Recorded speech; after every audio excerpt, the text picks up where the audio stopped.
کوئی بھی اچھی چیز ہو نا اس کا مزہ لینے نہ دینے. پنیر بڑی اچھی چیز ہے کھانے کے لیے, خاص طور پہ بچوں کے لیے, بڑوں کے لیے, سب کے لیے. یہ ملک ضرور ہے لیکن یہ پروسیسڈ ملک ہے, اس میں وہ بیکٹیریا ہوتا ہے جو کہ انسان کے جسم, آنتوں, معدے کے لیے انتہائی مفید ہوتا ہے. اس کی عادت ڈالنی چاہیے. لیکن اب چلتے ہیں جناب فیصل آباد, اور فیصل آباد میں عبدالاحد سے پہلے بھی ہم نے فیصل آباد کی بات کی, اور اب دیکھتے ہیں کہ آخری عشرے میں جہنم سے آزادی لیتے ہوئے لوگوں نے چیزوں کے اندر حرام خوری کم کی یا نہیں کی. جی عبدالاحد. جی بلال بھائی بہت شکریہ. آج بھی میں فیصل آباد کے جھنگ بازار میں موجود ہوں, لیکن آج یہاں کا منظر جو ہے وہ کچھ بدلا نظر آ رہا ہے. ایک تو آج لاک ڈاؤن کا پہلا روز ہے, اس وجہ سے تمام تر مارکیٹس جو ہیں وہ بند ہیں, اور دوسری وجہ یہ ہے کہ تقریباً 4 یا 5 روزے صرف باقی رہ گئے ہیں.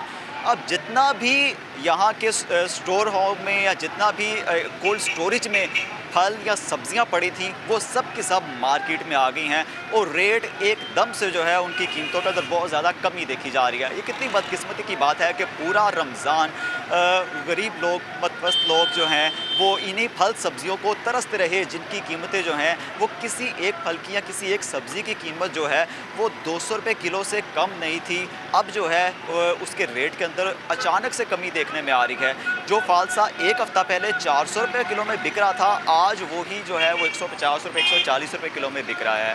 جو سیب 280 روپے 290 روپے بک رہا تھا, 350 تک بک رہا تھا, آج اس کی قیمت 120 روپے آ چکی ہے. اسی طرح امرود, کیلا یا دیگر اگر ہم سبزیوں کی بات کر لیں تو تقریباً سبھی چیزوں کی قیمتوں کے اندر جو ہے وہ اچانک سے اتنی کمی آ جانا صرف اس بات کا ثبوت دے رہا ہے کہ رمضان المبارک صرف منافع خوروں کی منافع خوری کے لیے ہی رہ گیا ہے, اور انتظامیہ اس کو کنٹرول کرنے میں بالکل ناکام نظر آ رہی ہے. لیکن دوسری جانب یہ دیکھا جا رہا ہے بہت شکریہ آپ کا, بہت شکریہ. انتظامیہ ناکام ہو گئی, حکومت اس نے لاک ڈاؤن لگا دیا, لیکن کمال کی بات یہ ہے کہ اللہ سے کم اور لاک ڈاؤن سے ہم زیادہ ڈرتے ہیں.